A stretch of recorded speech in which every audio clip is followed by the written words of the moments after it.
Good afternoon, and welcome to the ISM Western New York Lunch and Learn webinar series. Our topic for today's discussion is inventory optimization, the untapped supply chain lever. Please be sure to ask any questions or if you have any comments and put them in our chat or the Q&A area for our speakers, and they will answer the present after the presentation. Now on to our program. I wanted to turn this over to our speaker, Paul, and he's going to introduce himself. Thanks, Kathy. And thank you all for joining us today. We're really grateful for the opportunity to spend some time with ISM's Western New York chapter. Today is an educational session focused on inventory optimization, what it truly is, why it remains so difficult to get right, and why it has become one of the biggest untapped levers in supply chain performance. I'm Paul Wobbe, CEO of Chainalytics, and for the past 30 years, I've led supply chain departments across multiple industries and also done over 10 years of supply chain consulting, with inventory optimization at the center of much of my work. Um, and after decades of seeing the same challenges persist despite better tools and strategies, my business partner, Jason, and I built Supply Chainalytics out of a real frustration and a real belief that inventory management can and should be fundamentally better, easier, faster, and more impactful, and definitely less of a pain. This company exists because solving these problems isn't just a business, it's really a passion for us. And with that, I'd like to turn it over to Jason to introduce himself. Yeah, absolutely. Thanks, Paul. So my name is Jason D'Elia. I'm the Chief Operating Officer here at Supply Chainalytics. I've been in the supply chain world for just about 2 decades now, working in a variety of companies from a very small family-owned business all the way up through a Fortune 50 company who's a recognized leader in supply chain. So my journey's really been more on the technological side, so using data and analytics to drive supply chain improvements at scale. And in the time I've been in there, like Paul said, we've just seen such a huge amount of changes and challenges in this space, which is ultimately what drove us to create this solution. We're trying to take the specialized, difficult aspects of supply chain management and make those accessible to everyone. Thanks, Jason. All right, next slide. Okay. Wanted to just kind of walk through the agenda today. So in today's session, we plan to cover, what inventory optimization is, why inventory optimization is important, some of the major inventory categories and variables. We'll talk about inventory strategies, key inventory management processes, different types of inventory metrics, the challenges in inventory optimization. We'll touch on traditional approaches to inventory optimization and our own journey in inventory optimization and how, as a company, we've tried to bring these concepts to light. So please bear with us if we geek out a little bit too much, and we'll do our best to not go too far into the weeds. All right, so what do we mean when we say inventory optimization?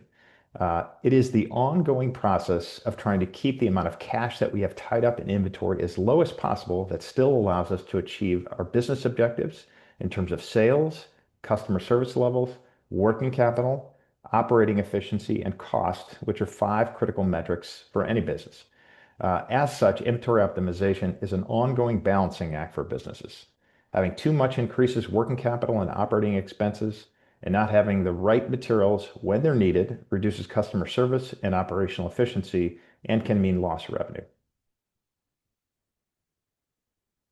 All right, next slide. All right, so now let's break this down a bit. Many of us are probably familiar with sawtooth diagrams like this that show the different categories of inventory and replenishment cycles over time. On the bottom in gray, you have the obsolete or expired inventory, basically stuff that's not moving. Above that in orange, you have your safety or buffer stock.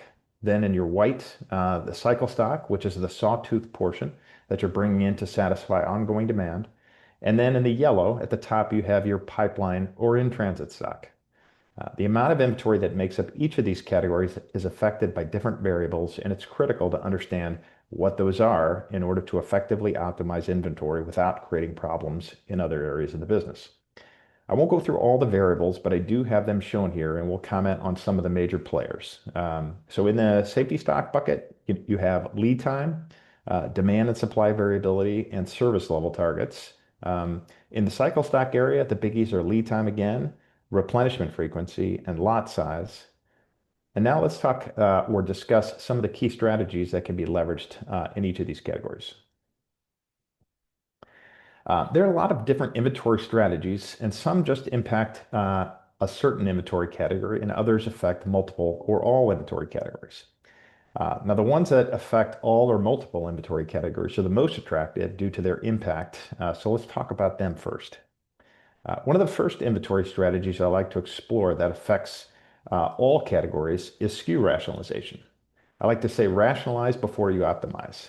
There's no sense optimizing things you don't need in the first place. Eliminate any items you can as a first step. I found very few companies that do this and even fewer that do it with any regularity. Not that this is an easy exercise, but it's well worth it to regularly prune the tree.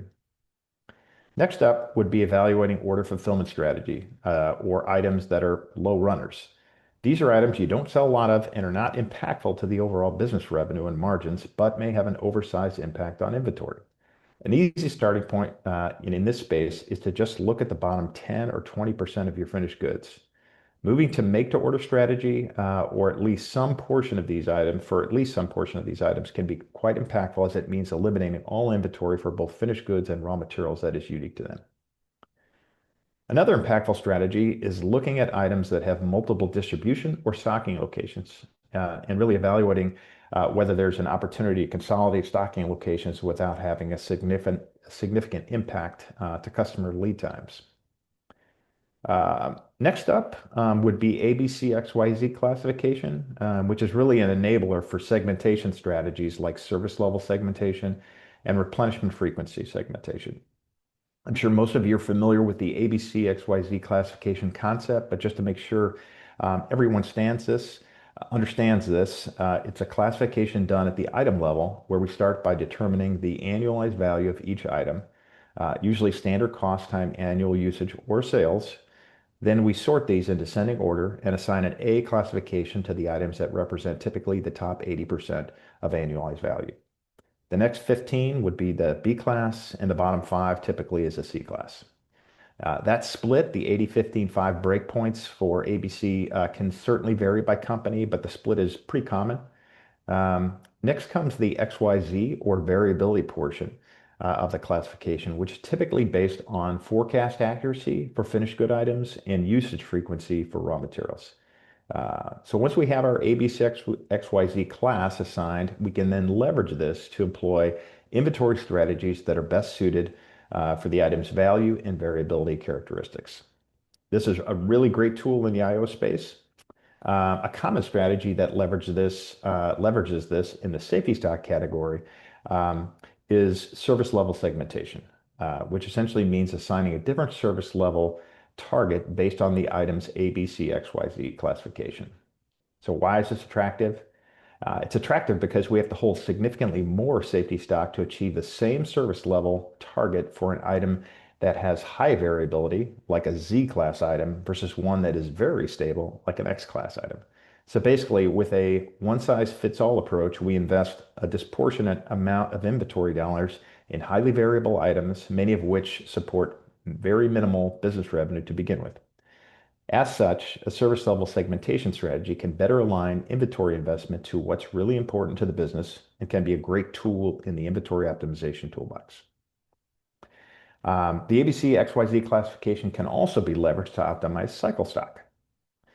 What this means is establishing different replenishment frequency policies based on the ABC XYZ classification. To employ this approach, we use a fixed period, variable quantity approach. So in a nutshell, you replenish high value, consistent demand items like your AX class items very frequently because they make up the biggest portion of your cycle stock inventory. And by replenishing them more frequently, you're able to make the biggest impact in reducing cycle stock. A typical replenishment frequency period for an AX item might be once a week. On the other end of the scale would be your lower value, lower usage frequency items like your BY or CY items. For these classes, you'd look at replenishing no more than once a month or maybe every few months in order to minimize the time spent managing these and also reduce shipping costs. The last two that affect multiple inventory categories are reducing minimum order quantities or MOQ And then lead time reduction, which could include things like regionalizing sourcing or implementing supplier stocking programs. I figured I'd also call out the use of statistical safety stock calculations. This is a great start for setting safety stock, and certainly the knowledge of how safety stock calculations work is a great foundation for buyers and planners in managing inventory. All right, next slide. All right, so next let's talk a little bit about inventory management processes that help manage this space. One of the biggies is inventory forecasting. It's hard to manage hitting inventory targets if you don't have visibility to where you expect to end up. Your ERP system will be the primary driver here, but may lack reporting capabilities, or you may have issues with data integrity beyond a few months out. If so, I'd recommend building some models that incorporate some portion, of short-term projections from your ERP system, and then supplement this with projections based on historical demand. It takes a little time investment to put something solid together, but really once something like this is in place, it's really invaluable in managing the inventory space. And once you've got a way to project inventory on at least a rolling 12-month basis, you should be reviewing this monthly and include ideally a formal review and sign off. Next up would be regular safety stock reviews. Safety stock is not a one and done exercise. I would argue that regular reviews of safety stock performance are equally as important as the calculation method itself. You can simply rerun a statistical calculation, but for me, the more important idea is to understand if the buffer is actually doing its job and how well. Remember, this is cash you have tied up specifically to ensure you meet service level targets. So in conjunction to updating safety stock calculations, I like to look at safety stock performance over time, which would be since the last time you updated your safety stock. In a sense, there are really just, two very basic questions. The first is, are you meeting your service level targets? If not, increase your safety stock while you evaluate what's going on and understand if you have more demand and supply variability than expected, and see if you can address that.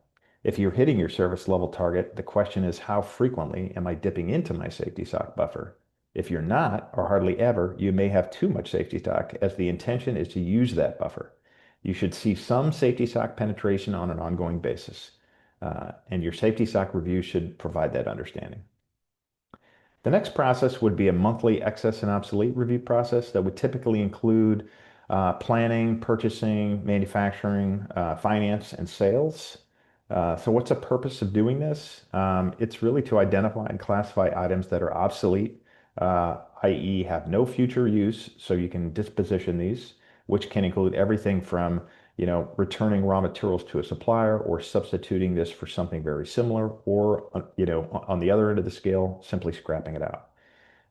This review also includes looking at things that you have use for, but have way too much on hand, so you can figure out some strategies there as well. I mean, the whole idea in this space is to manage inventory risk.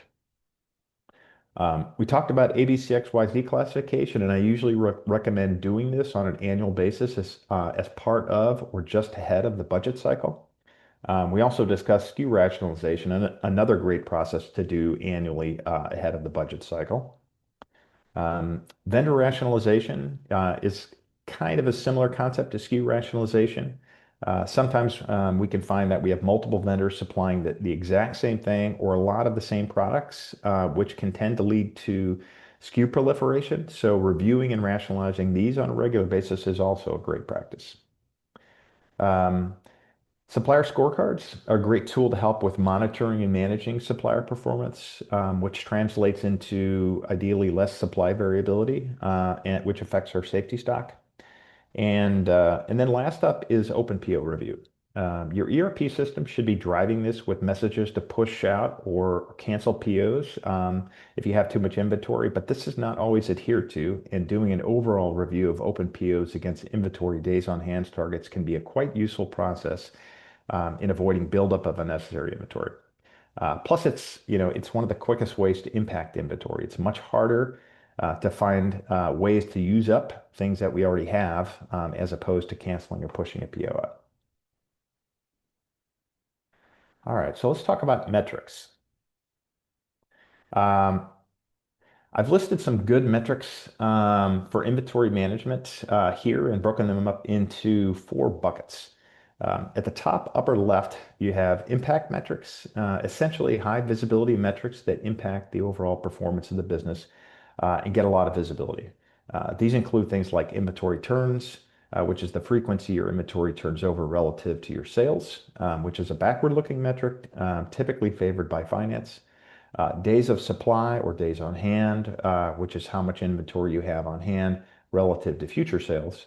And then on-time delivery, which is your customer service metric. To the right of these, we have the value of inventory, another common metric, but one which is static over time and doesn't adjust for changes in sales, but ultimately is one that most companies use. Below on the bottom left are process metrics, which are essentially how well your inventory management processes are functioning.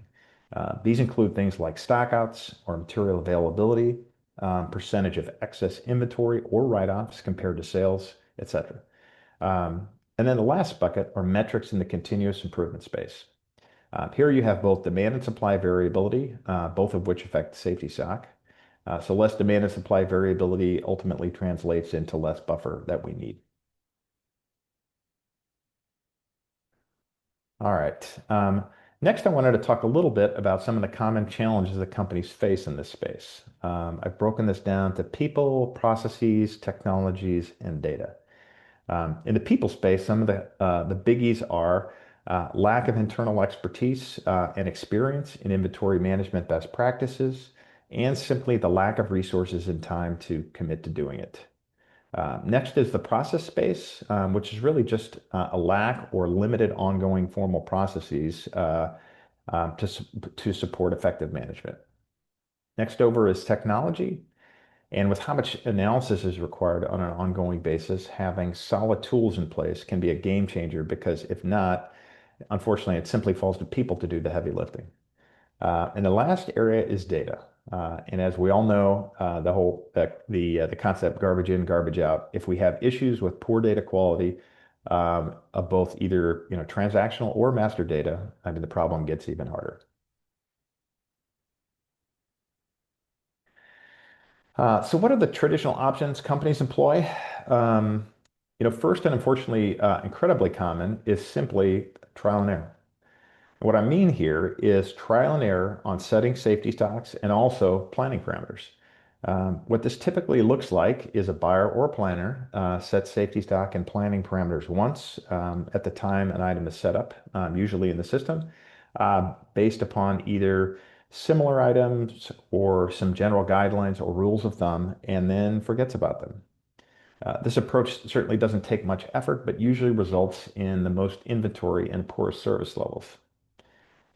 Next up would be to invest the time and talent to create the processes, tools, and metrics and governance necessary to manage this effectively. But this takes time, resources, and money, and more often than not, unfortunately, becomes an aspiration that never really comes to fruition for many companies that are simply struggling to get product out the door. The next option would be to just pay a consultant to come in and figure this out for you, which sounds attractive but can be expensive and short-lived, as sustained improvement still takes time, resources, and tools. And the last option would be to invest in inventory optimization software. So you buy a tool, but this requires a project to implement, integration with your ERP application, and it's usually expensive along with hefty annual license fees and takes time to implement before you can get to the results. So I hope you'll indulge us a little bit in this next short section, but I wanted to share a little bit about our own journey in the space. My business partner, Jason, and I have both lived with the inventory challenges we just discussed for many years, and many times had to build our own analytical models and tools. We're both convinced ultimately that there had to be a better approach to addressing complex supply chain problems like inventory optimization that required lots of data analysis, supply chain expertise, and knowledge of best practices, but didn't require a big software implementation. And having both already built models and done the analytics many times over in our careers, we felt we had a good foundation. We just needed a better delivery model, something that baked in all the best practices we touched on tonight, did the heavy data analytics for you, was easy to use and understand, and was accessible to everyone. And so we spent a year developing something we're really excited about as practitioners in this space. And that something is what we call inventory optimization as a service. It's not a software you have to buy and implement. We do have software that we develop, but it's just something you access as a service and don't have to buy, install, and integrate into your existing systems. You provide the data necessary for the analytics. The tool does the complex work and analyses based upon best practices, and then you review the recommendations in easy to understand dashboards and then decide which opportunities to pursue. Plus, we track the results for you so there's no guessing about improvements. And with that, I wanted to have Jason give you just a quick view of what this solution looks like. Jason? Yep, sure thing, Paul. So as you've seen so far, there's a lot of things that a company needs to be good at to really manage inventory optimization effectively. The real challenge for us to make this as a service was twofold. One, how can we make it as easy as possible to get the needed data into the tool? And then two, how can we turn all these insights into something manageable for an actual human to drive action? For the data intake part, we have it down to an absolute minimum of data elements that are needed to perform the analysis. You can get access to these easy-to-use templates right on our site and securely upload them there as well. As for the information piece, we've done just an absolute ton to make this as simple as possible to use and to get the information you need quickly to drive real changes. Let's take a quick look. So as you can see here, there's several different sections of the dashboards. On the left-hand side, you can see there's the navigation. So we've separated that into 4 broad categories.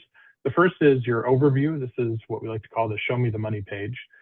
So this has all the opportunities that are identified for your particular business all in one place. Then we have the inventory strategies, which touch on each of the different things that we've mentioned here tonight. So we've got safety stock section, a cycle stock, an excess and obsolete, expiration risk, PO adjustments, and then finally inventory strategies.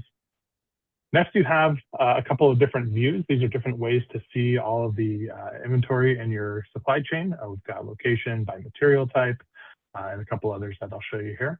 And then finally, we wanted to make all this actionable. So we have what we call the Chainalytics checkup, which translates these into the most impactful things for any particular slice of your business real quickly. And then on top of that, we did a lot of work to make these dashboards, individual dashboards, very similar. So it's easy for folks to contextualize where they are at any given time. So in this upper section here, we have a very clear title, as well as any of the different slicers that can get you down to the data that you're looking for very quickly. Those change a little bit from page to page, but they're all similar function. Then we have the progress up here. So this is how you're doing overall versus what the tool is suggesting that you optimize to. So you can see also where you started, where you've come to, and then how much further you have to go. Below that is kind of our summary metrics section. So these are a little bit more high-level metrics, things like what are your inventory turns, what is your current service level, what are you trying to get it to, what kind of savings you can expect, and then we get into the details down here at the bottom, which breaks it out individual numbers by each of those different savings levers that add up to the total. But I can show this all day long and bore you to tears, but I think it'd be more interesting if we actually take a look at it. So I can show you some of the functionality just very quickly. I'll jump over to my browser here. All right, so here's exactly the same page that we just saw, but now this is live. So you can see any of these slicers. We can look by business unit, by region, by location, and selecting any of them or any combination thereof changes the dashboard for that particular section. So if I wanted to look at North America, for instance, only, I could do that. And now all these insights are customized for just that particular region. So you can do that by location, product type, any number of things. I do want to show you one of the more detailed pages here as well, just so you can get an idea of some of the insights that are available and how we make these manageable. So again, you can see this is a very similar layout to the main page. You've got your slicers, which we've added a couple. Now you can get down to the buyer or planner or material type level. Again, you've got your progress up here, the summary metrics, how much you can save for this particular slice, so the safety stock, what your current days on hand are, and again, your service level from and to. And then what we get down to in the bottom here is the nitty-gritty details. And so this gets into the SKU level details. You can see what the current safety stock is, what that's costing you, what the recommended safety stock is, and what those opportunities are. And then you can sort those by the highest value to the lowest, or the lowest value to the highest if you want to see where perhaps you might have underperforming safety stock. Over here, we also have the top 10 materials, again, to drive home the most savings opportunities with the least amount of effort. So we've got a couple of these, like I said, cycle stock, safety stock, E&O, expiration risk. We do also have PO adjustments. So after the tool goes through and takes a look at what your new level should be, oftentimes that requires changes in inventory levels. So this will take a look at your open POs right now and recommend either pushing those out or canceling based on several heuristics that we've developed. Again, you can see a very similar structure here. I do want to get into a little bit about the inventory strategies. As Paul mentioned, we have the ABC XYZ. So we automatically classify your inventory based on the splits that Paul mentioned. That is customizable though. But then the nice thing is you can adjust the service level expectations and the demand variability of each of those. So you can do some scenario planning. You can change the number here to, let's say, 95% if you want some of your more high running steady items to have a higher service level, and then maybe your Z's you zero out or you put it a lower number. So any changes you make in here is automatically reflected throughout the entire dashboard. You can save scenarios with the bookmarks feature here. So you can have different ways to look at your supply chain and compare those against one another. We also have some overall changes down here. So supply variability and demand variability changes. So let's say you anticipate sales to increase by a certain percentage, you can roll that up. Or if you expect demand variability to go haywire, say there's a global pandemic or something like that, or you expect it to want to see what would happen if your demand variability decreases. So a lot of great ways to kind of play around with the data here. We get into our views of your supply chain. So again, these are overall views of where your opportunities lie. This is a neat one here. This is by location. So you can see all the locations that you have inventory in. The size of the dots here represent the size of the opportunity. Hovering over these gives you the details there, and you can also get the details either over here in this chart as well. And then one real neat feature that I want to show here is called our inventory projections, or the burn down chart. So what this does is it takes all the recommended safety stock levels, cycle stock, all that stuff, and shows you where you are likely to be based on your historical average usage or your forecasted usage, depending on how confident you are in those numbers or some blend thereof. And it tries to project out into the future where your inventory levels will be. The real neat thing about this is you can actually zoom in on a particular savings type. So let's say you only wanted to look at cycle stock opportunities. You're not going to get into any of the other ones. Now this is adjusted, and you can see the time for each of the different materials over here to burn down to the expected levels. So it gives you a great way to look into the future of your supply chain, again, with those different scenarios. And then finally, we wanted to make all of this very actionable. So we have the concept of our Chainalytics checkup here. This has the top, in this case, 10 opportunities, but this is editable. So if you want it to be 5, or if you want it to be 15, 20, whatever the number is, you can change that there dynamically. And it gives you the top 10 opportunities in each of those different buckets. So you can see for overall, the top 10 opportunities for cycle stock are 389K. If you wanted to, let's say, change that to 15, you see now it's 471K, and it gives you all the information you would need in each of these in a little checklist fashion to start actioning on those. The real neat thing about this is you can actually go by location as well. So let's say I just wanted to look at Chicago. And so now I hand this to the manager of the Chicago site and I say, hey, here's the top, in this case, 15 recommendations for each of these. Go ahead and action on these. So you can really get to impact very quickly. There's a lot of other cool stuff to show in here, but I don't want to take up too much time. But I did want to just show a little bit about how we took all this data, all these heuristics, all these best practices, and put them into one easy to use tool. Awesome. Paul, I'll share again here. All right. Thanks, Jason. Mm-hmm.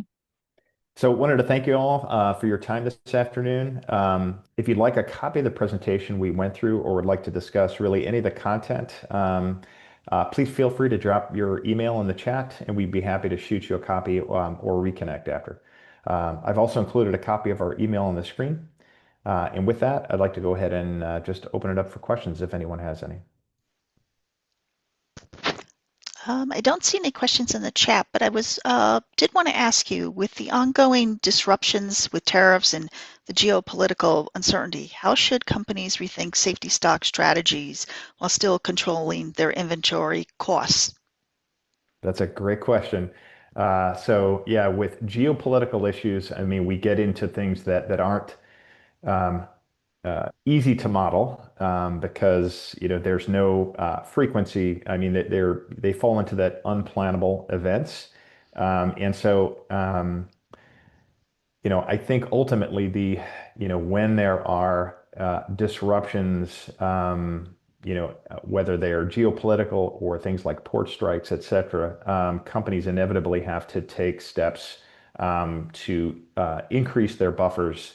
Um, to address those situations in a temporary fashion without, unfortunately, the benefit of having an analytical model, that can help them to predict, what they should be, doing. So geopolitical issues certainly, are a challenge, and it's definitely a difficult space from a to use analytical models to address. No problem. Thank you. Thanks for Yeah, the you answer. bet. I put you on the spot there. No, I know. um, Well, if I had the answer to that, it would be a game changer. no problem. No problem. Okay, so you did touch on data. How important is data quality when implementing inventory optimization strategies? And what are some of the common pitfalls for data that organizations should watch out for? Yeah. So Sure. this So is yeah, a obviously, oh, yeah. Go mind if I ahead, take this Jason. one? Yeah, absolutely. Yep. So obviously, data is very important in modeling correctly. As we said in the beginning, garbage in is garbage out. So what we do for ourselves is we have a couple of standard data checks. We look for things like missing information, information that's outside of the normal ranges for particular fields and stuff like that. One of the biggest things that I see in companies is outdated information, actually. So let's say when you started with the supplier, they had a 2-week lead time, and we saw this a lot over the pandemic period. And all of a sudden it's gone to 4 weeks, but that hasn't been updated in your system. So now you're experiencing a much higher delay in getting your items, but that hasn't been reflected necessarily in the system. So data accuracy is one, data completeness is another, and then data, freshness or applicability to real life. Another one that I see quite frequently is bombs that aren't updated. So again, that gets entered maybe at the very beginning of a product's life cycle, and maybe things change and it never gets updated. And so you're planning to the wrong parameters, you're using the wrong information, and that could either hurt you from like a supply shortage situation, or you could be ordering way too much if of the wrong item if it's, let's say, not used anymore. So those are some of the ways that I've seen. Again, there are some standard ways to check, but just you need to have an owner of that data in the company and someone who's updating and maintaining it to really get the best impact. Yeah, just to Anything tag to on add, Paul? to, yeah, I was going to just tag on to that. I mean, how we deal with that situation also is, as Jason alluded to, we run checks for client data as a part of our intake process to help identify, where there are missing data or potential data quality issues, and we, basically then feed that back to clients because we don't certainly want to go down the path of generating an analysis, where there are known issues. We also, as Jason mentioned, bill of materials, look to have some of that dialogue, during our kickoff meeting to basically understand some pitfalls that clients are already aware of, so we can kind of hone in on that. And one last question. How do you balance the need for resilience, the more safety stock, with the financial pressure to reduce the inventory and free up the working capital? Yeah.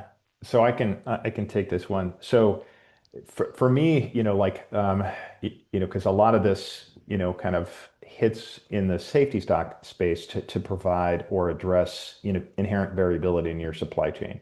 And so, that first part is kind of accepting where you are at.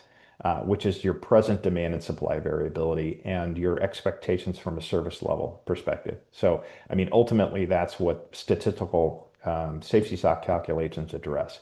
You may not be happy with those results in terms of your desire to reduce inventory. And for me, that's where it's incredibly important to then pursue inventory strategies to help minimize that investment without basically sacrificing service level.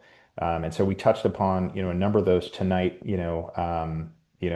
Where you are giving consideration to the business as a whole and not just, okay, this is how we calculate safety stock, but thinking, I mean, we touched on like service level segmentation, thinking more strategically about where inventory is invested and its impact on the business. Because, if we can shift, that investment to what is most important to the business and have the opportunity to take advantage of opportunities where we can, lower inventory without having, an impact or a sizable impact on, profit and service level to our customers. Then again, it's prudent to explore those. So for me, the methods around, calculating safety stock is really just table stakes. It's the strategies that really allow us to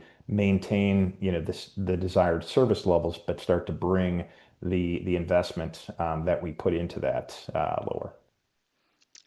Thank you very much.